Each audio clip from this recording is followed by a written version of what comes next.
¿Qué tal? Bienvenidos al podcast de Cristiano Crítico. Estamos aquí con Paolo, amigo, ex semana, igual que yo, para hablar de drogas en general.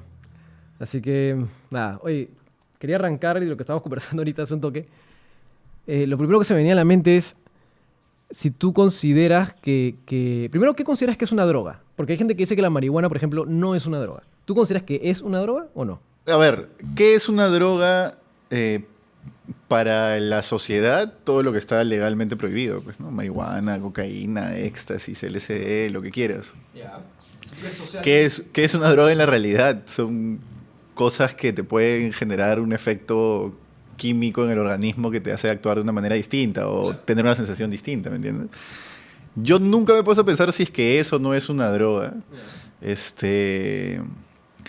O sea, la definición conceptual para mí de la droga, ¿no? Sé que es una sustancia que está legalmente prohibida y con eso me basta para saberlo, ¿no? Que está legalmente prohibida es legalmente prohibida, pero como ya vamos a conversar, lo que está legalmente prohibido no necesariamente es malo, no, no necesariamente.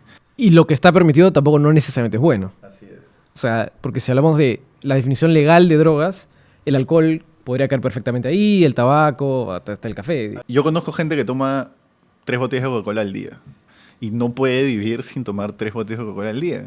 Y le dicen, señor, tiene diabetes, le va a dar diabetes. Puta, yo necesito tomar Coca-Cola.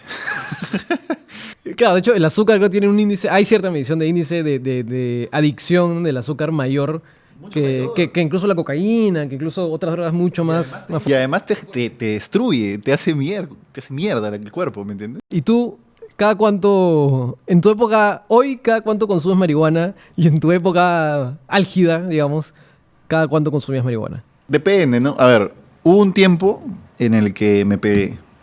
Y cuando me pegué, como Walter, por ejemplo, nuestro un amigo en común. Claro, un saludo para Walter. Cuando me pegué sí fumaba a diario siempre, casi todos los días. Y mi problema es que yo soy bastante funcional cuando fumo. Entonces, tipo, puedo estar conversando contigo y no te vas a dar cuenta de que estoy fumado, o por ahí que te das cuenta, pero no realmente, no dices, este hombre está drogado, ¿no? Puede ser que sea medio lento. Claro, puede ser que sea medio lento, etcétera, pero puedo actuar, interactuar. No es como hay gente que fuma y no puede hacer nada, simplemente retosa. Pero eso es, o sea, depende de la cantidad. Depende de tu tolerancia, depende de cómo tu cuerpo lo asimila. A mí, por ejemplo, me da otros efectos físicos, no sé. En fin, ya ahora te cuento ya, pero soy mentalmente bastante funcional. Entonces podía fumar todos los días, tipo cerrando el día. Lo que sí, pregúntale a cualquier persona que fume y te va a decir no fumes mientras trabajas. Porque realmente no es recomendable, ¿no? Entonces terminas el día de trabajo y ya, yo fumaba todos los días. Claro, yo tenía un jefe en Colorado, cuando estuve en Copper, o sea, yo fui en el momento que se legalizó. O sea, yo fui en diciembre del año previo a la legalización. En enero ya se legaliza. Claro, o sea, el dueño del restaurante, el jefe, el supervisor de restaurante, que era mi jefe, él fumaba, decía, siempre después de trabajar, pero nunca antes de trabajar. Pero siempre después de trabajar. Claro, y cuando se iba a esquiar también, era igual, ¿no? Siempre, para ir a esquiar, fumaba antes. Pero, y él era un tipo súper correcto, hacía su chamba súper bien, disciplinado, entrenaba, hacía deporte. Pero era, o sea, lo que me hace pensar que también es un tema cultural, ¿no? Pero, o sea, en tu caso, a ver, tú sí, en el momento álgido, fumabas todos los días después y eso hoy ya no es así, entiendo. Claro, en un momento me di cuenta que te empiezan a pasar cosas que sí es real. O sea, a ver, si tú tomas mucho Coca-Cola también te empiezan a pasar cosas. Si comes mucha grasa, te empiezas a engordar. Si fumas mucha hierba, te empieza a pasar que en periodos de no estar fumado, como que quieres llegar a un sitio de tu cabeza y no encuentras los caminos. Al menos eso me pasaba a mí. O te cuesta encontrar los caminos. Claro. Por ejemplo, cuando tú quieres acordarte de algo o quieres pensar en una idea, tú vas de frente a un sitio de tu cabeza. Ya sabes, la memoria está acá. No sé cómo describirlo, tendrías que vivirlo. La memoria está acá, entonces vas directo ahí. Cuando fumas, cuando tienes un uso muy prolongado, empiezas a sentir que hay momentos en los cuales no encuentras ese camino. Entonces quieres ir a algo y no dices... Y te pones a pensar, ¿me entiendes? Y ahí te cuesta. Eso le pasa a la mayoría de gente que usa mucho, que consume mucho. Claro, es que en el fondo las drogas afectan tus sistemas conectivos, ¿no? O sea, afecta tu memoria, afecta tu lucidez. No estás necesariamente 100% ahí, ¿no? Claro, sí, no, tiene un efecto sobre tu cabeza, sin dudas, sin dudas. Entonces tú te comenzaste a dar cuenta que tenías esos efectos Y negativos. sí, y dije, no, ¿para qué? No? O sea, no. Y eso te quita un poco de voluntad. O sea, como todo el tiempo estás atosigado, todo el tiempo estás como...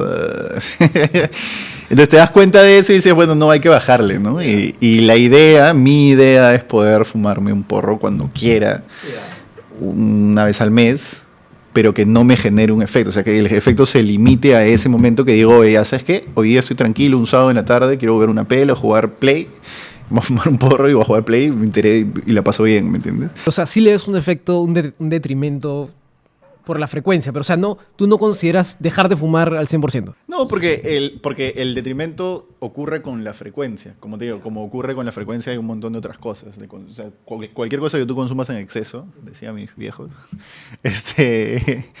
evidentemente no refiriéndose a la droga, pero cualquier cosa que tú consumas en exceso te genera algo, pero es por el exceso de, ¿me entiendes? Realmente, es que tú ponte a pensar, y realmente ponte a pensar a conciencia cuánta gente conoces que fuma marihuana. Y tú la ves y es como, sí, pues se desempeña de forma correcta, ¿no? No es un delincuente, no está fumando en la canchita de fútbol. ¿Me entiendes? Claro, pero por ejemplo, entonces, ¿tú recomendarías a alguien que no ha fumado marihuana? Por ejemplo, ya, ponte yo, ya, ponte que, no es mi caso, pero ponte, oye Pablo, ¿tú me recomendarías fumar marihuana? Sí, ¿no? Si te provoca probar, sí. Depende, o sea, es que es para entrar a la comparación de qué está bien y qué está mal también, pues, ¿no? O sea, pero el potencial riesgo puede ser mayor que el potencial beneficio. O sea, si alguien que nunca ha entrado tiene más probabilidades de que le vaya mal o de que le vaya bien. ¿Tiene más probabilidades de que le vaya mal? Ya, esa es otra pregunta. ¿Tiene más probabilidades de que le vaya mal? No. La verdad es que el 95, 96%... No, la verdad que la estadística no la tengo, pero yo te diría que la gran cantidad de personas que yo conozco que fuman hierba no tienen ningún problema. Y eso de pegarse con la hierba se da a partir de ciertas... Por ejemplo, un momento de un montón de estrés... siempre te dan ganas de fumar, entonces te empiezas a pegar y terminas fumando todos los días. Como que en un momento de mucho trabajo, de pronto tienes que hacer varias sesiones de trabajo de un día para otro y te tomas 30 Red Bulls como te tomabas tú antes de los cierres en semana. 6, debo tomar 6. 6 Red Bulls en un cierre y eso está mal y además te genera efectos y además te puede hacer que te pegue finalmente. O sea, al final puede llegar un momento en el que digas, si no tengo un Red Bull no puedo cerrar. En un escenario extremo puede pasar eso. Pero el 95% de personas no les da eso porque no tienen ese momento. Distintas son otras drogas que sí te generan una adicción química. Que, por ejemplo, la cocaína sí te genera síndrome de abstinencia.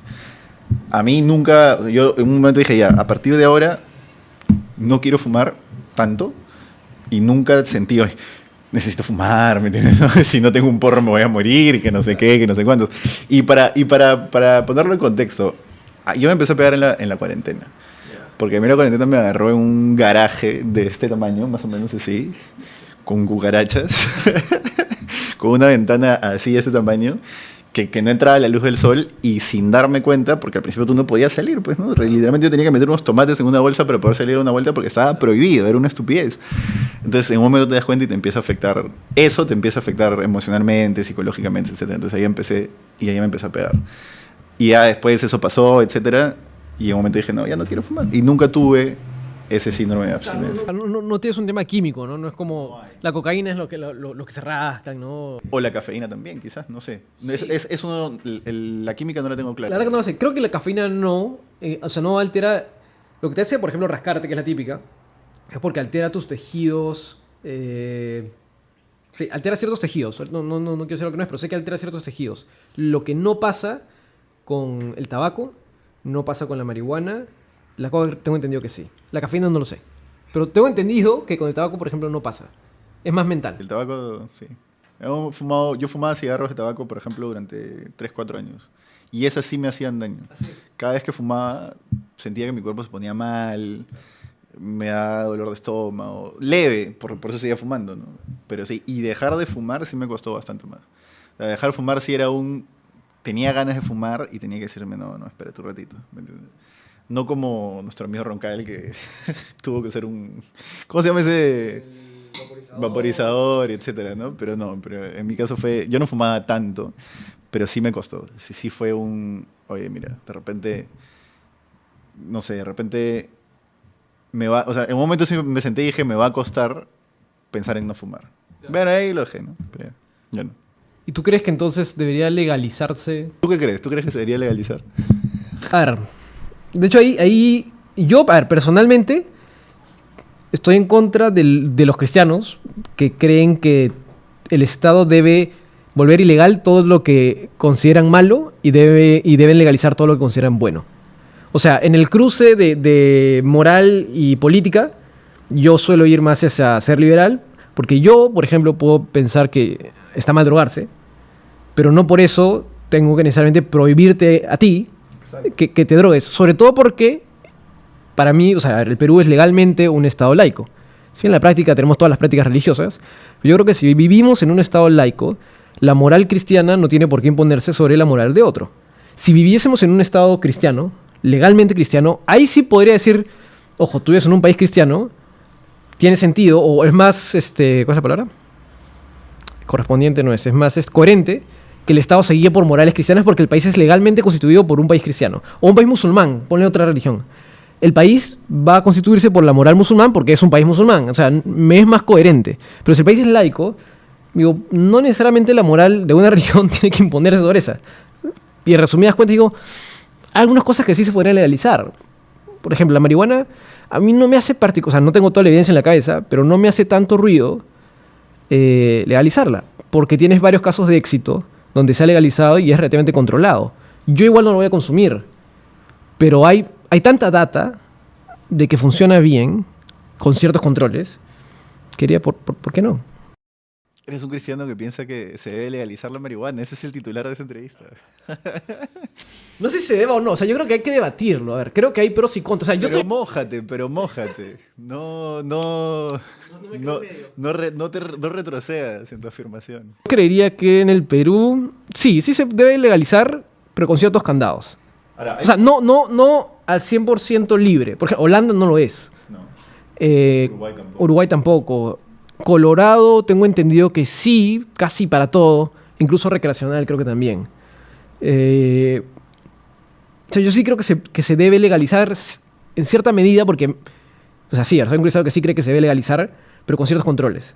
Porque de lo contrario estás queriendo tapar el sol con, ¿cómo es? Con un dedo. Es absurdo porque en la práctica sucede. Un montón de gente te diría, no, oye, esta conversación que están teniendo es una conversación de niños pitucos porque, claro, cuando una persona que no tiene recursos se mete a la droga, termina pegándose siempre y es el fumón que fuma en la canchita del barrio y tal.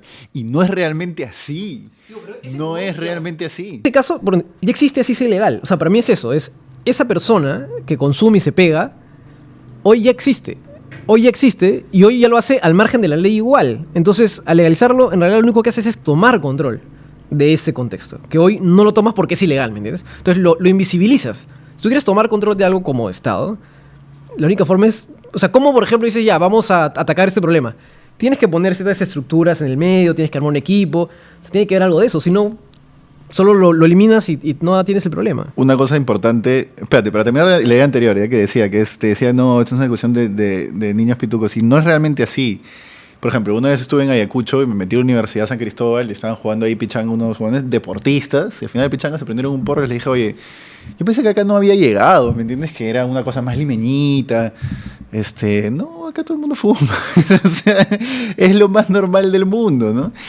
Y lo que tú dices sí es verdad, porque, por ejemplo, en mi caso hubo una época en la que compré no sé, una cepa, no sé cómo se llama. Por ejemplo, me gustaría saber más de la terminología, ¿no? Pero compré una planta, no una planta, una seta. ¿Ya? Y era una droga que me hacía, o sea, que me aceleraba. Claro, porque a ver, de lo poco que he leído, siento que hay como dos grandes... Hay sativas, hay índicas, claro, y esta era muy sativa, ¿no? Entonces me aceleraba mucho y no me daba un efecto que yo quería tener, que era un efecto mucho más relajador para poder cerrar el día de chamba después de haber terminado. Y a mí me gustaría poder ir a una tienda que alguien se haya tomado el trabajo de diferenciar este sativa, este síndica, y yo pueda decir, quiero comprar esta porque me va a dar este efecto. Como voy a la farmacia y me compro un Xanax. Que yo no me lo compro porque me cae mal, ¿me entiendes? Pero preferiría hacer eso, ¿me entiendes? Claro. Y eso lo puedes hacer si es que es legal, solamente si es que es legal. Ahí el argumento del cristiano más conservador es que tú ni siquiera deberías poder tener la opción de comprarlo. Sí, como las boticas que no venden condones, ¿no? Hay unas boticas y unos cristianos que no venden condones. La cosa es que un socio es cristiano y el otro no, y en sociedad... Pero, por ejemplo, yo sí pienso que el Estado debería entrar y decirle tienes que vender condones, porque es un tema de salud pública, Pero es una botica privada.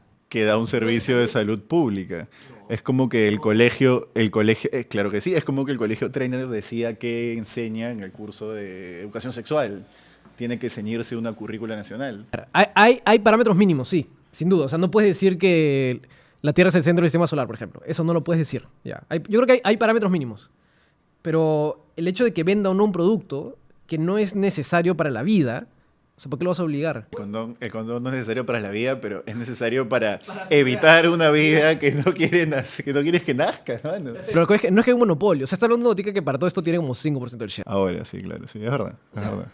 Si fuera Inca Pharma sería un problema, ¿no? Fuera en Pharma, creo que la discusión sería más válida. ¿Me entiendes? Pero si es alguien que tiene o sea, en cualquier mercado, 5% de share, cuando hay otra botica al frente, en realidad no es una discusión que para mí merece la pena. Es que el mercado... Pero ¿qué pasa si no hay una botica al frente? ¿Qué pasa si son las 3 de la madrugada y hay un chico con una chica yendo a un hotel y necesitan comprar protección y por alguna razón ese hotel no les vende condones? Me queda otro hotel, pues. ¿Ah? Tendrán que otro hotel. Es que el hotel no es un bien público. No, yo no estoy diciendo que sea un bien público, pero estás hablando de un tema que sí implica salud pública, salud sexual reproductiva. Sí. No solamente un bebé, sino también ETS. Sí. Que luego te puede generar un gasto de Estado porque esa persona pone que se va a ir a atender a salud y le genera un gasto al Estado, del que todos pagamos impuestos, etc. Pero, mira, si yo, por ejemplo, si una pareja va a un hotel y ese hotel no le venden condones, tienen toda la potestad de irse al hotel del costado o irse a otro hotel. Si para mí es, ¿por qué debería forzarse a un privado a hacer algo que no necesariamente quiere hacer? Que tampoco es de primera necesidad. Se fuerza a una tienda que vende un panetón y no el otro, ¿no? Porque hoy un panetón con una composición de grasas y no un panetón con otra composición de grasas. Yo también estoy en contra de eso. Tú eres caberista, entonces... ¿Tú crees que debería que permitirse que la gente... Es que ahí tienes que trazar la línea, pues. Claro. O sea, como empresa tú estás permitida de vender, sí o no. Si tú como... Sí.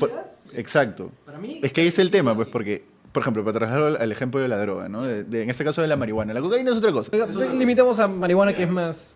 La marihuana, ¿no? O sea, tú como empresa que se dedica a la comercialización legal de marihuana, estás permitida de vender, pero bajo ciertos patrones. Correcto. Ya, tú como farmacia estás permitida de vender, pero bajo ciertos patrones, que tienen que seguir un criterio de salud pública. Sí, es pragmatismo puro. Pero no necesariamente obligada.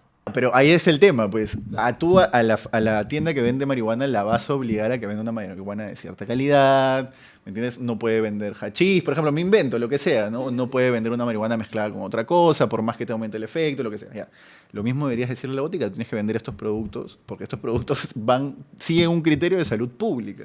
Sí, yo creo que el punto, que no es tanto el de pero, o sea, pero me parece válido, que es, o sea, sobre los condones es... si es que se declaran como bienes de primera necesidad. Sí. Si es que lo declaras como un bien de primera necesidad de salud de país, porque X motivos, ahí sí, claro, tienes que forzar al comercio a venderlo.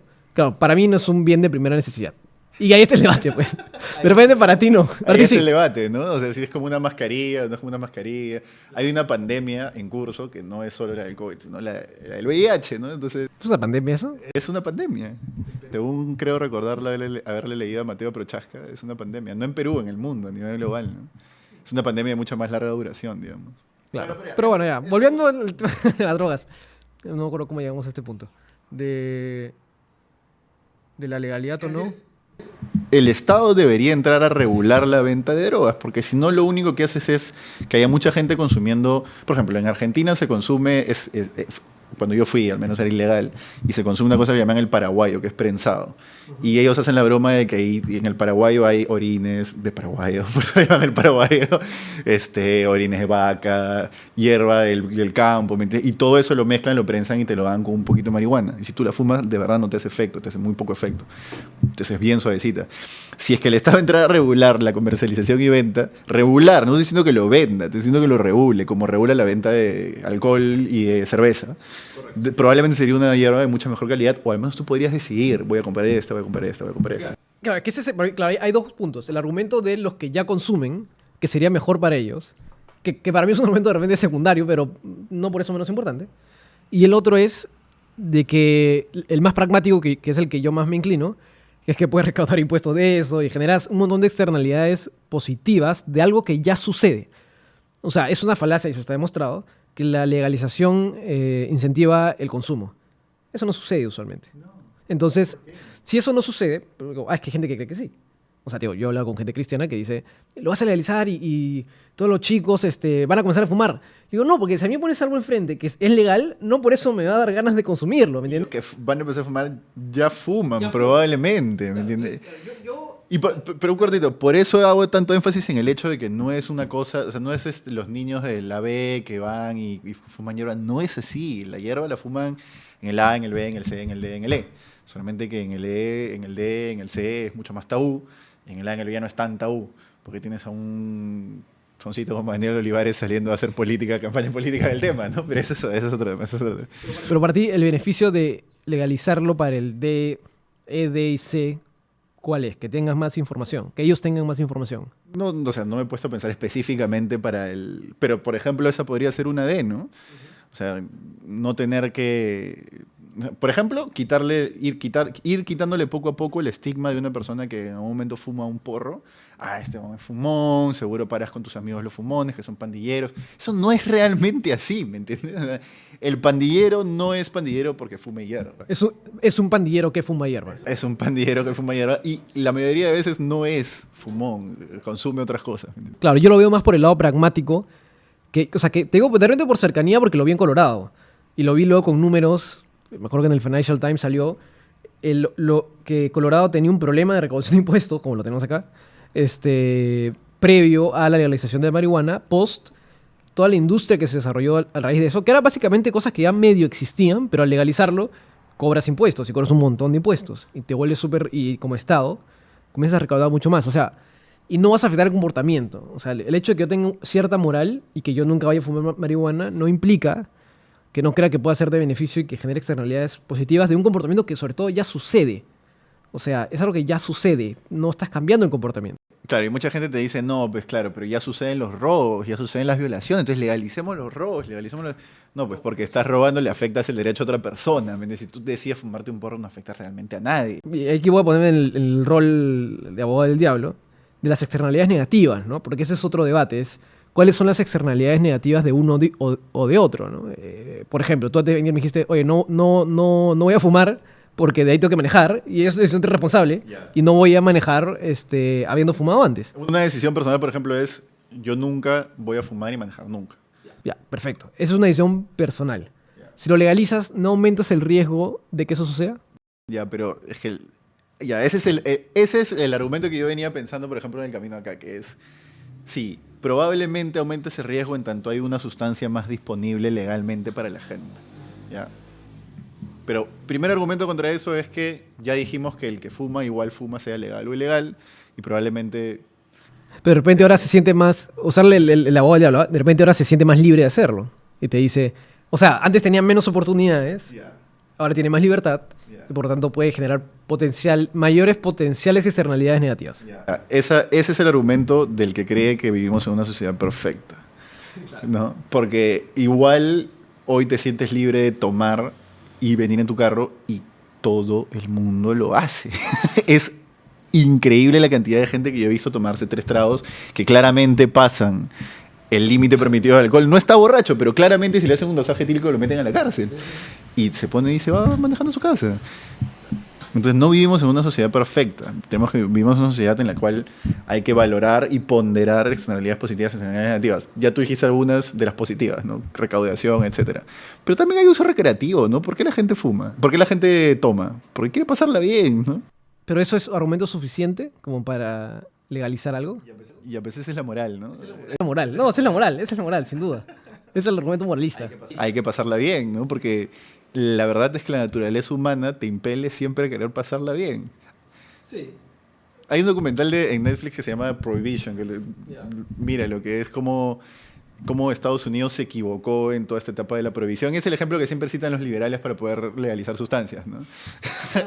Ejemplo, claro, pero ahí te das cuenta cómo la gente de Estados Unidos solo quería chupar. Porque la gente quiere chupar, porque quiere salir a tomar, ¿me entiendes? Lamentablemente es así. Entonces no vamos a vivir en una sociedad perfecta de valores morales como la moral cristiana, por ejemplo, ¿no? Es así, lamentablemente. Claro, no, es así porque... ¿Y tú qué opinas de, ahora que lo has dicho, la moral cristiana? ¿Crees que genera, tanto a nivel personal como autoaplicada, porque yo puedo aplicar mi moral cristiana a mí y no fastidio a nadie, y la otra es cuando se quiere aplicar a terceros?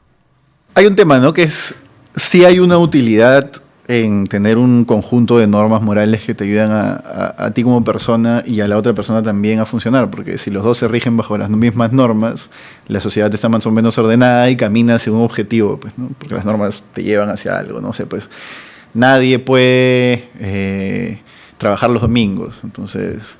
No sé, pues el domingo es un día de cultivo personal y la sociedad es una sociedad cultivada, lo que sea, a mí estoy inventando, ¿ya? Pero hay un sentido en eso.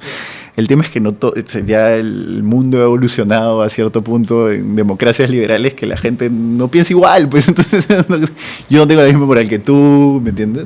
Entonces cuando la moral cristiana pasa de lo particular, o la moral en general religiosa pasa de lo particular a lo colectivo, es un problema porque hay un montón de gente que no quiere vivir bajo eso. Claro, pero en general, o sea, nuestras sociedades en general Son católicas.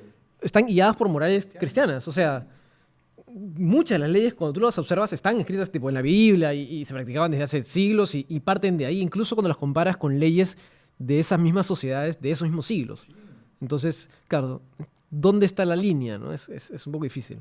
Es que, por ejemplo, y no solamente las leyes, sino, por ejemplo, en tu actuar diario, o en la gente en su actuar diario, constantemente anda buscando culpables de las cosas. Tiene mucho que ver con el concepto de culpa religiosa que te enseñan en el colegio, ¿no? ¿Por qué buscas culpables y no responsables?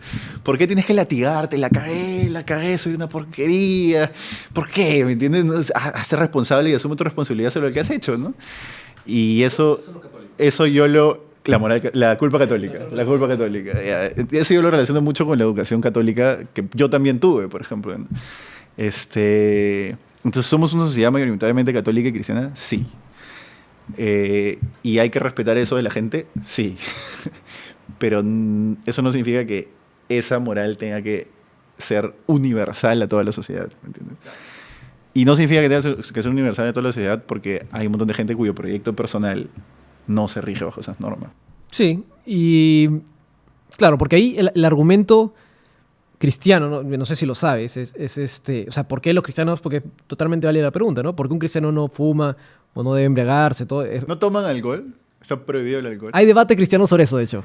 O sea, a ver, mi posición, te voy a decir lo que dice la Biblia y te voy a decir mi posición. A ver, lo que dice la Biblia es que no debes embriagarte. Yeah. Vas a tomar una copita, digamos. La Biblia dice que no debes embriagarte. ¿Qué pasa? Yo, por ejemplo, opino que puedes tomar, pero no embriagarte. No debes embriagarte. ¿Por qué? Porque, resumidas cuentas, sí, no dice textualmente que no debes embriagarte y la aplicación más teológica es que Dios dice, o sea, la Biblia dice que tu cuerpo es el templo del Espíritu Santo, entonces no puedes ir contra eso, no puedes hacer cualquier cosa que lo vulnere. Y eso que no puede ser nada que lo vulnere, dice, o sea, tiene relación con las drogas, porque no dice literal, no te drogues, eso no existe en la Biblia. Pero es ese concepto de vulnerar tu cuerpo es el que va transversal a cualquier cosa. Entonces, por eso es, incluso, y esto te hace reír, pero por eso que también se dice que un cristiano no debe ser obeso tampoco. Es que te hace reír. Porque estás vulnerando tu cuerpo. Es el mismo criterio. Entonces, que de hecho yo también comparto. O sea, a ver, yo soy particularmente fregado con eso, pero es el mismo concepto de vulnerar tu cuerpo, ¿ya? Pero a ver, el debate cristiano es, lo que yo opino es que puedes tomar, y ahí, por ejemplo, me puedo tomar una copa de vino y no estoy haciendo nada que no diga la Biblia. En Argentina, por ejemplo, es muy común, o algo más común que acá, ver pastores que toman una cerveza, porque la cultura argentina es más de tomar una cerveza y nadie se molesta de las bebidas que tienen menor porcentaje de alcohol. Pero la Biblia dice no te embriagues. Hay otros cristianos que dicen no hagas nada que te pueda hacer caer en pecado, por así decirlo. O sea, que te pueda llevar a embriagarte completamente. Entonces, por eso, la tentación de... Pero es una visión del ser humano como que tú no puedes hacer nada porque caes en tentación. Entonces, como que la tentación es mala porque te va a llevar a cometer el mal.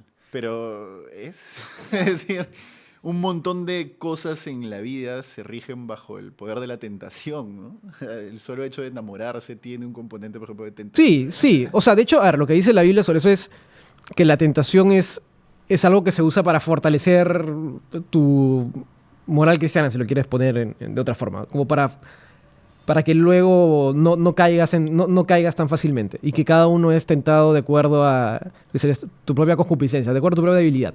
Por ejemplo, una persona que tiene debilidad por el alcohol debería alejarse. Lo más práctico, si eres totalmente pragmático, digamos, si yo he sido alcohólico y ahora soy cristiano, no te vas a poner a tomar una copa de alcohol más allá que la Biblia no te prohíbe hacerlo, ¿no? Eso es con lo que muchos lo relacionan.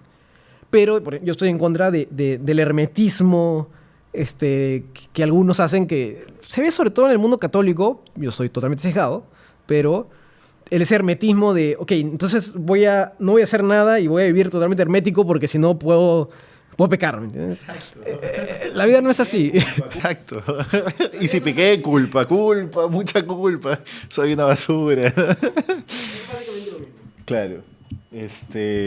A la otra vez me contaban la historia de una persona, y saliéndonos un poco del tema, ¿no? Una persona de un miserable que había violado a una chica y que decía, no, a mí Dios me perdona, ¿no? Esa idea de, claro, porque es culpa, entonces no es responsabilidad, no me hago responsable del acto que he cometido con otra persona, sino es yo tengo una culpa, pero después voy y la expío y la culpa se expía bajo ese procedimiento religioso, ¿no? Entonces ahí es esto de vivir con culpa. O sea, y ahí de hecho, el hecho de que yo soy cristiano evangélico y hay otra rama que es el cristiano católico, tiene mucho que ver con eso. En resumidas cuentas, Lutero, cuando lo votan de la Iglesia Católica, porque Lutero lo votan, Por las expiaciones, ¿no? es porque él dice que la escritura, la Biblia, debe estar por encima de las tradiciones de la Iglesia. Y lo que le dice la Iglesia es, no, la Iglesia creó la Biblia, o sea, la puso en conjunto, entonces las tradiciones de la Iglesia están por encima de la Biblia. Entonces por eso a él lo votan y de ahí digamos, nace el movimiento evangélico. Era la época en la que se vendían expiaciones, ¿no? O sea, Sí, en la que tú comprabas el perdón. Claro, porque es la idea de la salvación por gracia, que es que el ser humano de por sí está en pecado y es incapaz de salvarse por sí mismo, entonces es salvo solo por gracia. Y los católicos en esa época era, sí, pero las obras son igual o más importantes. Entonces, como las obras son igual o más importantes, tienes que comprar por lo malo que has hecho. Tienes que pagar por tus pecados. Entonces, de ahí nace esa división. Entonces, por eso el tema de la culpa es tan fuerte en el catolicismo y nacen pues todas las vertientes de los que se flagelan, de la pasión de Cristo. Por eso que el Señor de los Milagros está crucificado.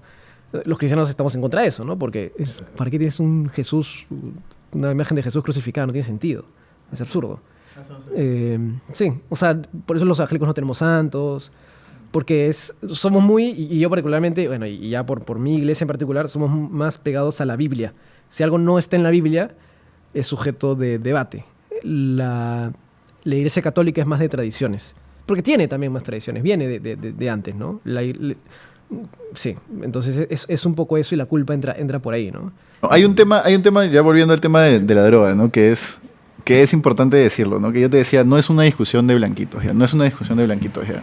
Pero sí me parece atendible el argumento que te dice, oye, mi fe no me permite considerar el hecho de que se fume hierba, y si tú lo discutes es porque, claro, tú eres un blanquito que no, digamos, no tiene cánones morales y hace lo que quiere porque tiene las posibilidades de... Pero yo me tengo que ceñir a mi fe porque eso es lo que me sostiene en la vida, bla, bla, bla. Sí me parece atendible ese argumento. O sea, si una señora viene y te dice, Bruno, ¿cómo vas a hablar de esto? Es un atentado a la juventud y qué cosa. Sí me parece atendible ese argumento. ¿Pero a qué te refieres con atendible? Sí me parece un argumento válido de una persona que siente en sí misma y te dice, oye, mira, yo defino mi ser en base a mi fe en parte. Es decir, yo quien soy lo defino en base en lo que creo, en la fe que tengo en parte. Entonces, mi fe me dice que esto no es, ni siquiera se debe hablar del tema, ¿no? Sí me parece un argumento atendible. Pero ¿atendible te refieres a como válido? Como válido. Pero atendible y válido en términos personales. Es decir, ok, señora, si usted considera que eso es así, nadie la va a tratar de convencer. No es, por ejemplo, como con el tema del aborto, creo yo. Porque el tema del aborto sí implica el derecho a decidir de una mujer, ¿me entiendes? Sí implica afectación a otra persona. En cambio, si tú como persona no quieres fumar, no quieres que tus hijos fumen hasta que tienes 18, no se los vas a permitir, es tu casa, es tu familia, me parece totalmente atendible, podemos estar en desacuerdo, tú no me vas a decir que no fume, no te vas a decir que no fume, pero está bien. Pero en el caso del aborto, no. O sea, lo que hago es una partición entre las cosas que sí son, por ejemplo, en el caso del aborto de salud pública y las cosas que son estrictamente personales. O sea, los temas de drogas para ti no son un tema de salud pública. No son un tema de salud pública. Mejor dicho, la liberalización en el uso de las drogas no es un tema público, es un tema de la esfera netamente privada e individual, ¿me entiendes? Ahora, todo esto es centrado en marihuana. Sí, sin duda. Si vas al tema de drogas más fuertes, cocaína, no sé, crack, yo no sé mucho más de drogas. Bueno, hay crystal meth, que no sé cómo, me acuerdo que mi profesor de química nos enseñó eso. Que sea, si alguna vez les ofrecen eso, digan que no. Porque no, ni siquiera es como la coca, ni como la marihuana. Pero hay países en Europa, por ejemplo. ¿Y por qué lo traigo? Porque el miedo de algunos cristianos es una puerta abierta, es una puerta para el resto. que comienzas a ceder un poco a poco, que es lo mismo con matrimonio homosexual y con adopción, con muchas cosas. Igualitario. Igualitario, ¿sabes? Como quieras. Pero el miedo de muchos cristianos es comenzar a mover la aguja de ley con la moral, y de ahí poco a poco terminas pues en el que casi todo es legal, y eso, digamos, es como una caja de Pandora y de repente trae más perjuicios que beneficios, ¿no? Porque todo esto es centrado sobre marihuana, que es relativamente leve. Exacto, ya, pero por ejemplo sobre cocaína, ¿para ti debería ser legal? No, porque te destruye, ¿no? La cocaína sí te destruye, pero sí. No tengo las cifras, claro, pero sí conozco a gente o he visto a gente coqueada y te digo, no. Claramente lo que te genera hacer eso o lo que genera ese estado tiene que ser algo que no debe ser legalizado. Además, que la cocaína tiene además un trace de sangre mucho más fuerte, ¿no? Ya, y no es su derecho, alguien podría decir, pero es su derecho de destruirse. Ya, pero ahí sí hay un argumento de salud pública, pues, que es que el cocainómano sí te va a generar un costo como sociedad. Y la cocaína sí es químicamente adictiva, o mucho, por lo menos mucho más adictiva. Esto yo lo hablo como absoluto desconocedor del detalle médico, ¿me entiendes? Pero sí es mucho más adictiva y sí te genera un daño a salud mucho más fuerte. Entonces, si una persona se declara, o es incluso diagnosticada como adicta a la marihuana, para ti no debe tener acceso a la salud pública. Tendría que bandeársela con su plata. No, creo que en el mismo caso de los alcohólicos, es el mismo caso de los alcohólicos anónimos, ¿no? Tú permites que el alcohol se venda libremente porque sabes que es una droga que más o menos se puede consumir socialmente y que ya pues hay un grupo de gente que se vuelve adicta. Ya, pero, o sea, pero no, sí, pero digo, no es una incongruencia ahí porque tú dices, a ver, con el alcohol, si alguien se vuelve alcohólico, sí, el Estado puede atenderlo con recursos del Estado. Sí. Con la marihuana, tú dices que no. No, que sí. No, sí. Ah, ya, con la marihuana que sí. Sí, claro. O sea, si alguien se declara... Ya, pero con la cocaína tú dices que no. La cocaína no debería legalizarse porque sí te generaría un costo mucho más fuerte. Porque sí hay un riesgo mucho más grande de volverse adicto. O sea, para ti es un límite de gasto. Este es pragmatismo, ¿no? Sí, claro, sin duda. Claro. Para ti debería legalizarse todo lo que genera un límite máximo potencial de gasto para el Estado. Sí, claro, sí. Pero además porque no solo es la salud pública, sino que una persona bajo los efectos de la cocaína actúa de una manera mucho menos aceptable para la sociedad que una bajo los efectos del alcohol o la marihuana. Sí, y a la gente tú le dices eso y dices, no, pero mentira, la droga, yo conozco un chico que fumaba y que se volvió, no sé qué, no sé cuánto. Señora, ese chico está metido en otras cosas. Claro. Pero igual lo mismo, esa aceptación, porque hoy, digamos, socialmente es más aceptado una persona que toma y una persona que fuma marihuana. Pero nada te dice que con los años no se pueda volver más aceptado una persona que, voy a poner el caso más, digamos, tonto, no sé, Wall Street, donde ahorita menos, pero es conocido que hace 20, los años 90... Acá Sanjata, también. ¿Sabes la cantidad de droga que se consume ahí? Microdosis, que incluso hay microdosis de cocaína, porque literal te despierta y te ayuda a ser más productivo, ¿no? Y si eso se normaliza, de ahí el argumento en 20 años puede ser, ¿por qué no lo legalizas? De repente en 20 años podemos volver a tener la discusión, ¿no? Ese es el tema, o sea, una persona que te dice no voy a abrir esta puerta porque se va a abrir la siguiente es una persona que constantemente tiene miedo al avance de la historia en sí misma, porque la historia es la historia está hecha de cambios, ocurren cambios, ¿me entiendes? De repente tu paradigma te decía antes que no se podía permitir el consumo de marihuana, porque el marihuano era el fumón que robaba en la esquina. Siempre. O el marihuano era el hijo perdido de la familia que estudiaba en la de Lima y no tenía oficio ni beneficio. Y la historia y la vida te van enseñando que no es así. Y entonces de repente en 20 años te enseñan que la cocaína no es así. Hoy yo te digo, no creo. Pero de repente en 20 años sí, no lo sé. En 20 años habrá que tener de nuevo la discusión. Sentarse y tener la discusión, pero no una discusión de, no, porque después ¿qué va a ser? Voy a poder consumir carne de perro, ¿no? ¿Qué sé? Claro, piensen en los niños. De los niños. La típica de la señora de los Simpsons, que es la esposa del reverendo, Alegría, que dice, alguien piensa en los niños. Es una sátira al comportamiento cristiano, porque Estados Unidos es un país protestante. Y... Mis hijos no te metas. Pero claro, o sea, para ti, pero entiendo, algo puramente pragmático, desde un punto de vista de gasto público. ¿Qué? ¿Exactamente qué? ¿Hasta dónde legalizar algo o no? Hoy, sí, hoy. De gasto público y de bienestar conjunto de la sociedad, ¿no? O sea, si tú piensas en el bienestar conjunto de la sociedad, la marihuana no lo afecta tanto en detrimento de la gente que ya lo consume, en fin. No hay un cambio real en el beneficio general de la sociedad. En cambio, si legalizas la cocaína, creería que sí, ¿no? Creería que sí. No te podría decir, si lo legalizas no incentivas el consumo, entonces simplemente recaudas más impuestos. Si lo legalizas, no incentivas el Y de repente los que consuman cocaína tienen mejor calidad y eliminas a las mafias. Es el argumento que no sé en qué país de Europa se hace, que han cambiado su política de combatir el narcotráfico y que está siempre atado pues con temas de droga, porque ahí financian y lavan plata, a atender a los drogadictos, a la gente tipo de cocaína, de drogas fuertes. Y creo que era Portugal. Creo que han encontrado que les está resultando mejor. Pero ahí te das cuenta por qué tienes que atender a los adictos de las drogas fuertes y no tienes que atender a los adictos de las drogas blandas. Por algo son drogas blandas y drogas fuertes. Para ti el Estado debe ser amoral, no inmoral. ¿Amoral? ¿A qué te refieres?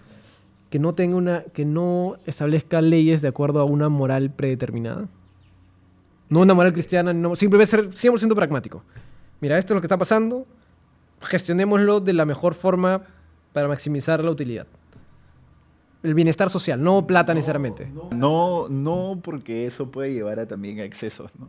O sea, no a excesos, ya hablando fuera de temas de droga, ¿no? Si tú siempre quieres maximizar el beneficio de la sociedad, puedes terminar minimizando otros beneficios o generando unas, ¿cómo le llamas tú? Externalidades negativas que como no las cuentas en tu fórmula de beneficios, entonces, ¿me entiendes? Porque para reducir la pobreza hay que matar a los pobres. Por ejemplo. Que es la sátira de esto, ¿no? Entonces, no creo que el Estado deba ser amoral, creo que no debe tener una moral religiosa que defina las políticas públicas, sino una moral que se acerque lo más posible a la pragmaticidad. Porque, por ejemplo, tú me dices ya, para un grupo de cristianos no te puedes drogar porque el cuerpo es un templo. Pero para mí no. Pues. O sea, entonces, ¿por qué vas a hacer políticas públicas pensando que haz políticas públicas pragmáticas? ¿Cuánto gasto en curar a gente de cirrosis? Ya, entonces voy a prohibir la comercialización de alcohol. No sé, me invento. Le das un carnet a un huevón que tiene principio de cirrosis y dices, este huevón no puede comprar. O le pones un código, no puede comprar alcohol, ¿me entiendes? Pero eso es una moral pragmática, entre comillas, pero... Pero para tu caso personal, por ejemplo, que has decidido fumar menos, esa moral, claro, personal tuya sí puede ser más rígida, digamos. O sea, el hecho de que tú opines que se deba legalizar y liberalizar un poco el tema de las drogas no implica necesariamente que tú... O sea, tú personalmente vas en la dirección opuesta, digo. Lo que ves perfecto no es necesariamente inconsistente, ¿no? ¿Pero a qué te refieres? Muchas veces hay el argumento de que la gente que quiere legalizar todo es la que más consume. Cuando no es necesariamente tu caso, pues. Porque tú más bien estás diciendo que tú buscas consumir menos. Claro. Sin embargo, buscas que igual se legalice. Sí, y además también hay otro tema, que es... El ser humano tiene que poder tomar ciertas decisiones, no todas. Entonces no puedes... tú si quieres mañana sal y mata gente. Claro. No, pues esa decisión no debería estar permitida. Pero ciertas decisiones sí deberías poder tomarlas, ¿no? Porque te enseñan o sea, tú aprendes a la hora de tomar decisiones. Te equivocas, aciertas y avanzas. Entonces... Y va a ser un poco salida de tema, pero es para ir cerrando. ¿Tú qué opinas de la religión? A mí me parece que la religión es un tema Por ejemplo, yo antes, para explicarte ya, yo antes en un momento fui muy religioso cuando estaba en el colegio católico y todavía no me había desencantado de la religión. Y en un momento hice ese quiebre así de 180 grados y me volví ateo militante, ¿no? Esa persona que se burla de la gente que cree, ese idiota, era yo, ¿no? Y eso me duró claro, y eso me duró unos años, hasta que finalmente por X experiencia de vida entendí que la religión es una cosa muy importante, tan importante para tantas personas que no tiene sentido basurearla, ¿me entiendes? No tiene sentido, o sea, que tiene un sentido. Todos tenemos una dimensión de trascendencia en nuestras vidas. O sea, yo creo que así como todos los humanos venimos equipados con un cuadradito en la cabeza que es el lenguaje, y no le puedes enseñar a hablar a un mono porque es el cuadradito del ser humano, así igualito creo que el ser humano tiene un cuadradito en la cabeza que viene sentido de trascendencia. Y ahí se puede llenar el catolicismo, el cristianismo, el islam, etc. Es un sentido de trascendencia que te ayuda a conectarte con algo que tú no entiendes, que te genera una sensación, y etc. Puedes no llenarlo, puedes ser ateo, agnóstico, lo que sea que quieras llamarlo. Puedes no llenarlo, pero por algo, desde el inicio de los tiempos, todas las civilizaciones han tenido una religión, o casi todas las civilizaciones han tenido una religión que las ampara, o un culto, o han adorado algo, ¿me entiendes? No es igual, evidentemente, el cristianismo que la adoración de los espíritus, etcétera. No es igual, ¿me entiendes? Pero hay un sentido de trascendencia ahí. Entonces sí me parece importante entender que define a muchas personas. ¿Qué te hizo desencantarte de la religión? La adolescencia. La adolescencia. Cuando tú estudias en un colegio religioso, o sales muy religioso o sales completamente opuesto. Pero, o sea, tú no identificas un gatillante como que ya, esto hizo que me vuelva 100% en esa época ateo. O sea, no identificas como que no hubo un momento, fue un desencantamiento progresivo. Sí, fue un desencanto de un año, digamos, ¿no? De decir, oye, pero ¿por qué? O sea, y hay cierto esnovismo también intelectual de adolescente en decir, ay, no, pero míralo, él cree, él es un sonso, pues, ¿no? ¿Cómo va a creer? Pero después no, y de hecho yo sí tengo, o sea, por ejemplo, en algún momento ya ahora sí converso con Dios, por ejemplo. No te diría que creo en Dios, pero converso con ese lado trascendente. No sé si llamarlo Dios, pero converso con ese lado trascendente que yo también reconozco en mí, o esa sensación de trascendencia que también reconozco en mí. O sea, ¿sí crees que hay algo más allá? Sí, Dios, lo que sea, no sé. Claro, pero digo, paso antes. ¿Sí crees que hay algo más allá? Sí. Hoy sí. Hoy sí. No creo que me muera y me vaya al paraíso. No creo que, o sea, me muero y se acaba la vida, pero creo que hay algo que trasciende a este plano vital. O sea, ¿tú crees que pasa algo más cuando nos morimos, pero no sabes qué? No creo que pase nada cuando nos morimos, pero creo que hay algo que trascienda a este plano conocido de la vida y la muerte, ¿me entiendes? O sea, ¿qué crees que pasa cuando nos morimos? Mueres y ya está. Chao, se apaga la luz. Pero sí crees que mientras estamos vivos hay algo más. Es el sentido de trascendencia. O sea, yo lo he aceptado como el sentido de trascendencia. Para mí es eso. Pero es un sentido interno. No es que haya algo mayor que nosotros. Mauricio Mulder me decía en una entrevista, por ejemplo, yo lo asocio a mi viejo que falleció. Entonces, ese sentido de trascendencia para mí es ya me siento y hablo con mi viejo. Si yo siento que me habla y me ayuda y tal. Eso es un sentido de trascendencia, ¿no? De repente no tan desarrollado como la religión, ¿no? Claro, es un sentido que de hecho en la Biblia dice que todo ser humano tiene cierto sentido, estoy parafraseando, pero de trascendencia, que es lo que a todo ser humano, incluso si no tiene una Biblia en la mano, lo debería hacer ir a Dios. Porque ese sentido de trascendencia, de inmortalidad, de algo más, está en todos nosotros, digamos, naturalmente. Que es la razón por la cual tú no puedes juzgar a una persona que es religiosa, salvo que esa persona quiera imponerte su creencia, ¿me entiendes? Pero si no tiene sentido ir y decir, no, pero esta gente como cree en tonterías. Pero, hermanos, uno, no son tonterías, dos, lo define como persona, la define como persona, así como a ti te definen un montón de otras cosas, entonces, que crea. Y a ti, ya va a cerrar, ¿hay algo que te ancle? Que cuando te pasan muchas cosas... Y yo empecé, cuando yo necesitaba un anclaje, cuando necesité un anclaje, fue cuando me empecé a considerar de nuevo la idea de ese sentido de trascendencia y de la religión en sí misma, ¿no? Es decir, oye, esto existe, y cuando necesitas asirte de algo, está ahí. El sentido de trascendencia está ahí, ¿me entiendes? Claro, porque, digo, algo que he conversado con amigos siempre, que yo usualmente suelo hacer, o sea, ante cualquier situación Yo nunca me hago problemas, casi nunca. O sea, puedo estar acelerado en un momento, pero en el fondo nunca me preocupo de nada. Pero es porque, y bueno, yo soy como cristiano de segunda, tercera generación. Para mí siempre todo está en el control de Dios. Entonces, para mí hay un anclaje permanente ahí. Lo que no veo en amigos que no creen en nada, por ejemplo, que más bien tipo, cualquier cosa los mueve, ¿no? Cualquier cosa los deprime, cualquier cosa los saca de su sitio a un nivel que yo, o sea, que yo a veces no lo consigo, pero de repente porque para mí está muy engranado en mí el concepto de Dios y ese tipo de cosas. Pero si tú estás en una reunión social y viene un amigo, tipo Walter, y te pone un porro y te dice, Bruno, fuma. ¿Eso está en control tuyo o está en control de Dios? ¿Qué cosa? ¿Que se presente la oportunidad? Un número uno y que tú tomes la decisión de fumar o no. La decisión de fumar o no es mía. Porque es libre albedrío. Pero tú acabas de decir que todo está en control de Dios. Sí, y eso es de hecho un punto bastante discutido, pero la analogía más simple es que Dios en la vida de cada cristiano es como un arquitecto de obra, ¿ya? Pero es la analogía más simple. Todo está en su control, pero no es que cada movimiento que hace cada obrero esté así. Es la analogía más sencilla, ¿ya? Lo que dice la Biblia es que Dios no nos tienta, pero que a veces permite que seamos tentados. Es lo que dice la Biblia. ¿Por qué? Porque si no dirías, entonces, si para Dios tentar tienen que tener algo de mal en él, o sea, algo de maldad, y Dios no puede, es inconsistente que Dios tenga algo de maldad, porque si no, no sería Dios y no sería perfecto, etc. Pero para responder la pregunta, la decisión de fumar o no es mía, porque Dios no va en contra del libre albedrío. La oportunidad o la situación está en control de Dios en cierta medida, pero digamos, si es que yo quiero fumar y de pronto que en un año me volvió lo opuesto y dije, no creo en Dios, etc. Es una decisión mía. Al final es, claro, hay dos cosas que pasan.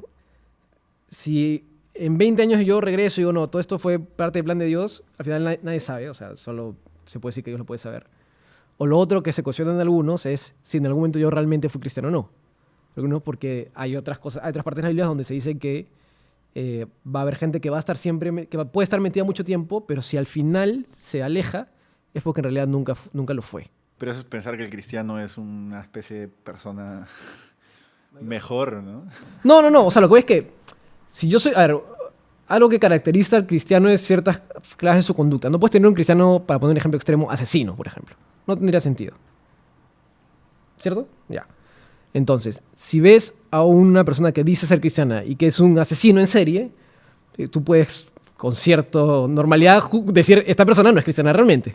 ¿Me entiendes? Ese tipo de cosas. Igual si tienes una persona que dice cristiana, pero que nunca va a la iglesia, razonablemente podrías cuestionar si realmente lo es o no. Lo que te dice la Biblia es que es normal que suceda, que haya gente que vaya de vez en cuando, o que aparente ser cristiano, pero que en el fondo no lo va a hacer, porque en realidad nadie sabe. Yo te puedo decir a ti, oye, yo soy cristiano, pero tú no tienes forma de validarlo, más que creerme o cuestionarme. En el fondo solo lo sabe esa persona y lo sabe Dios en el fondo. Entonces, el criterio bíblico es que hay mucha gente que que dice que es cristiana que en el fondo no lo es. Y de repente solo se sabe con el tiempo.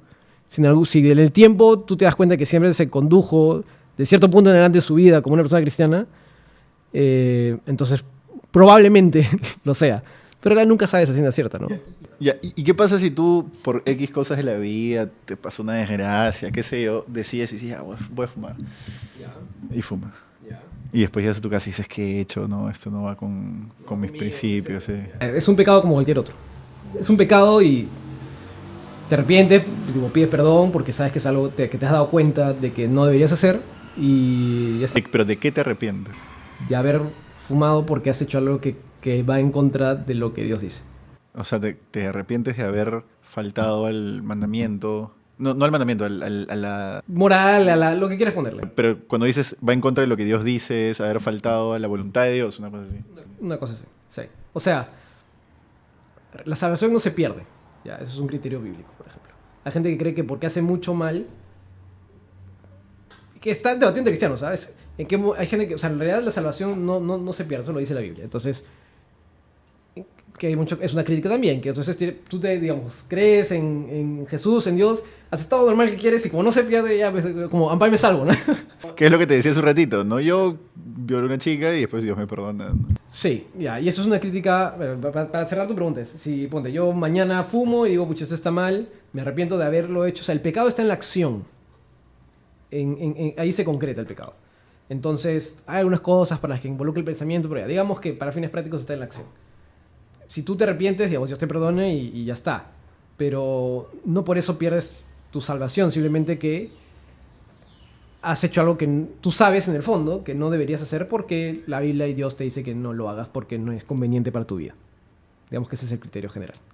Que ahí es la parte utilitaria, esa parte utilitaria que te decía, ¿no? Te sirve porque te cuida el cuerpo, por ejemplo, ¿no? Entonces, tú tener una sociedad sana es mucho mejor para la sociedad en su conjunto, en términos generales. O sea, de hecho, ¿por qué los judíos en el Antiguo Testamento no comían camarones y mariscos? Porque se pudrían, claro, todo el mundo lo sabe. Porque se pudrían, pero ahora todavía tiene gente que no pueden, no entra un lechón en la casa, ese es Satanás. Los judíos no comen cerdo. Esos son el tipo de criterios.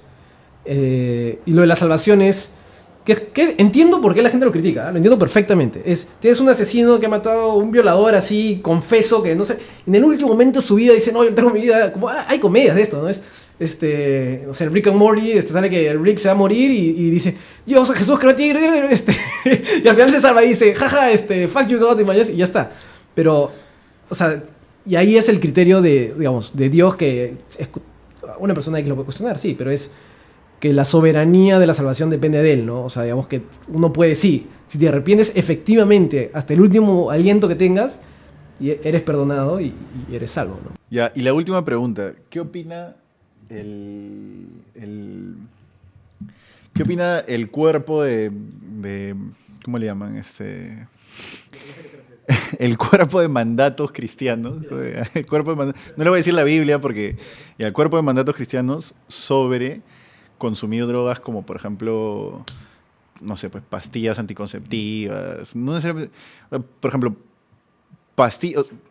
drogas que generan cambios en tu cuerpo, que es un templo, pero que las tienes que consumir por un tema de salud. Vamos al ejemplo más fácil y el más difícil. El más fácil es un Panadol. ¿Un cristiano puede tomar un Panadol? Evidentemente sí.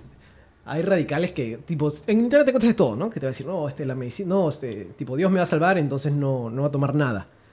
Que es un error teológico porque es, igual que con las vacunas, ¿no?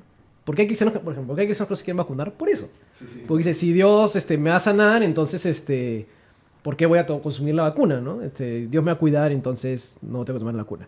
Lo cual es un absurdo bíblico porque es, si tú crees que Dios le da la capacidad al hombre para desarrollar algo como una vacuna, que está probada, que es segura y efectiva, no, o sea, así como es absurdo pensar que si te rompes el brazo no te vas a poner un yeso, es igual de absurdo no ponerte una vacuna. Es lo mismo.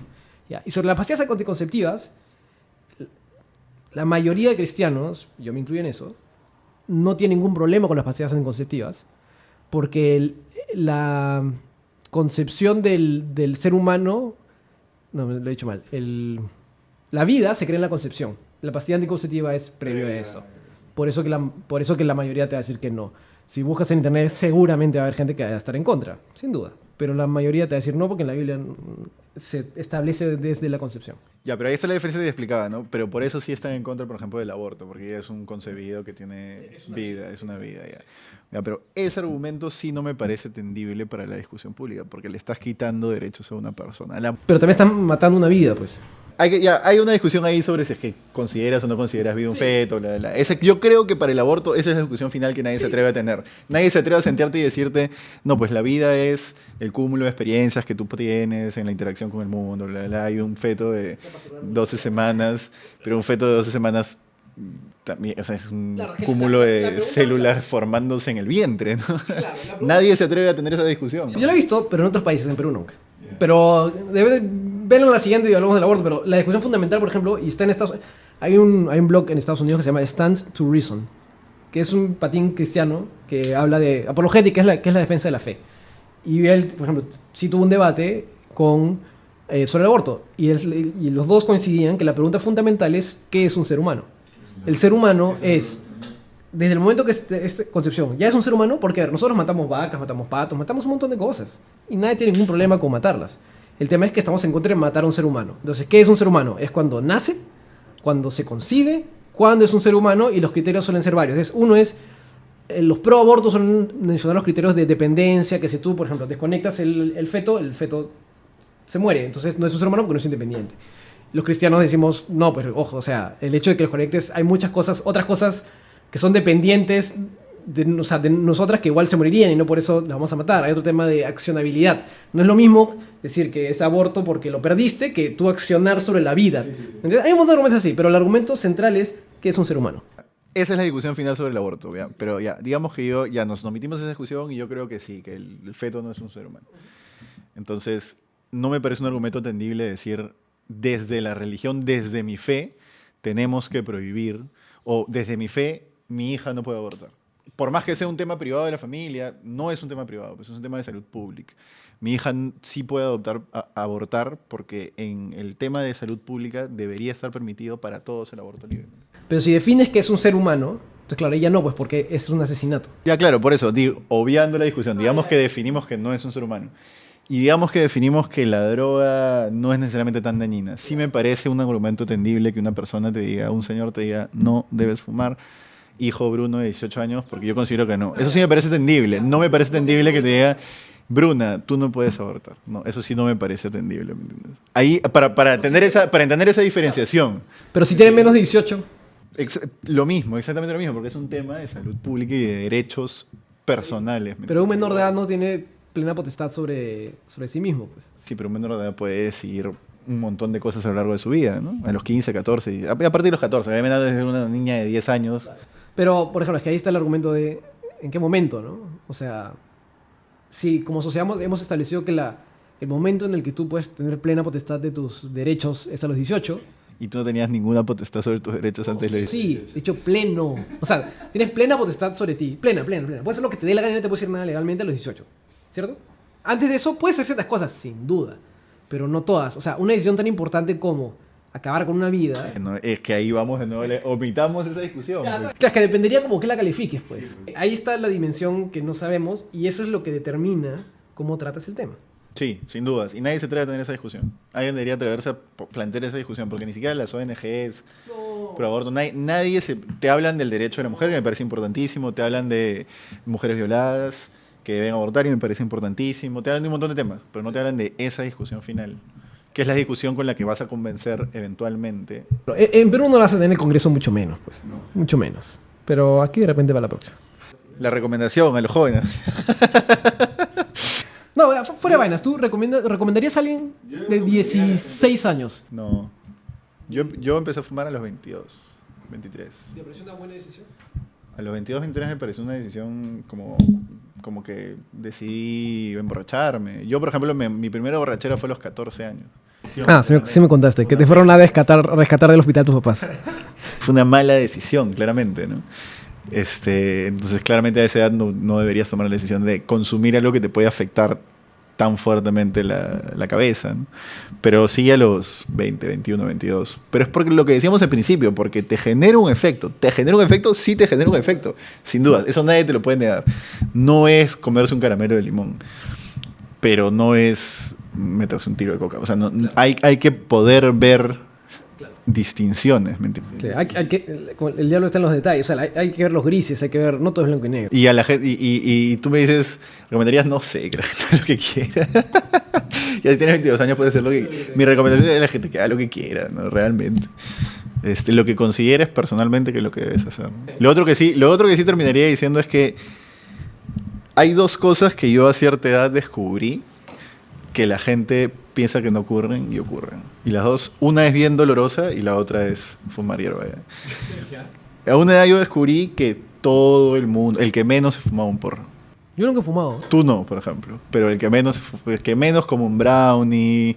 Me ha dado curiosidad en algún momento, nunca fumar, porque en general fumar, o sea, yo soy por un tema de deporte, es como inhalar humo, me parece una estupidez. Pero claro, comer, en algún momento o sea, Colorado no, de hecho, más, porque era muy chibolo. En algún momento me dio curiosidad, como tipo, casi que experimento Porque dices, claro, ¿cómo reaccionará tu cuerpo, no? Es como, tipo, no sabes. Ni sabes cómo se sentirá. Es pura curiosidad intelectual. Por ejemplo, ¿por qué no saciar esa curiosidad? Porque de ahí dije, es una tontería, o sea. No, es que no necesariamente, ¿no? O sea, para mí es una tontería porque bajo ese criterio, entonces, pucha, de ahí, pues, cómo se sentirá la coca, cómo se sentirá, y pues... Pero puedes, hay que grises, no puedes poner el límite en cierto punto, ¿no? Yo que no, encontré que no tenía mayor provecho para mí. Ah, está bien, está bien. Pero... Los brownies son bien ricos. Vas a promocionar tu negocio de brownie. Pablo Benza. Eso, que yo descubrí que el que menos, cuando digo el que menos, evidentemente no es el 100% de la gente, pero de la gente que me rodeaba y la gente que no me rodeaba, porque también me preocupé de entender eso, la gente que no me rodeaba también, la gente fumaba. Y lo otro fue que en un momento de mi vida descubrí una cosa que es bien, bien fuerte, que es todas las mujeres que uno conoce, en algún momento de su vida han sufrido algún tipo de abuso. Abuso más fuerte, abuso más suave, pero todas han sufrido algún tipo de abuso. Y al momento que te das cuenta de eso, te das cuenta, ya, no hay feminismo radical, no, esas cosas son tonterías. Típica del constructor, ¿no? Del obrero. Te han construido un edificio grande y decía, o sea, no me gusta pasar por ahí a ciertas horas porque los obreros tipo están almorzando, lo que sea, y siempre te dicen N cosas, ¿ves? ¿No? Entonces, esa vaina está mal y está normalizada y aceptada, ¿no? Entonces, no aceptada, pero está como uno lo espera. Ahora se piensa que está mal, antes seguramente estaba totalmente normalizado. Pero ese tipo de cosas, pero nosotros, o sea, digo, la diferencia entre un cristiano saludable y cuerdo racionalmente suele guiarse mucho por la Biblia. Yo busco, o sea, si para mí no está en la Biblia, o sea, yo soy bueno, y de repente es mi iglesia que es así, ¿qué dice la Biblia? Si no lo dice la Biblia, entonces no puedes ponerte en una posición muy radical, porque no tiene sentido. Lo mismo hay gente, los tatuajes, lo mismo, tipo con la política, Pero tú bien has dicho, la Biblia no dice no consumas drogas. pero te da el criterio general, pues, ¿no? Te da el criterio general, claro. Es que ese es el tema. La Biblia es un libro escrito hace 2000 años, Sí, en el sí, mejor de los casos, como que no es un, o sea, el tipo, si te hablas a tipo de, no es un manual de usuario, ¿no? Es un libro de fe. Sí, claro. Entonces, muchas de las críticas que se le hace es porque no se le conoce el contexto, porque lo lees mal, etcétera, ¿no? Tipo, hay pasajes en tipo Levítico, ¿no? Que dice si una mujer es descubierta que no es virgen, apedréenla en su casa por su padre. Eso evidentemente no es para hoy, pues. O sea, y hay motivos totalmente válidos para sustentarlo. Tipo, no puedes sacar las cosas de su contexto, pero sí, o sea, hay mucho debate igual, ¿no? Eso es un poco eso. Eso, sí. Nada, gracias Pablo por estar acá. Es sudado al principio.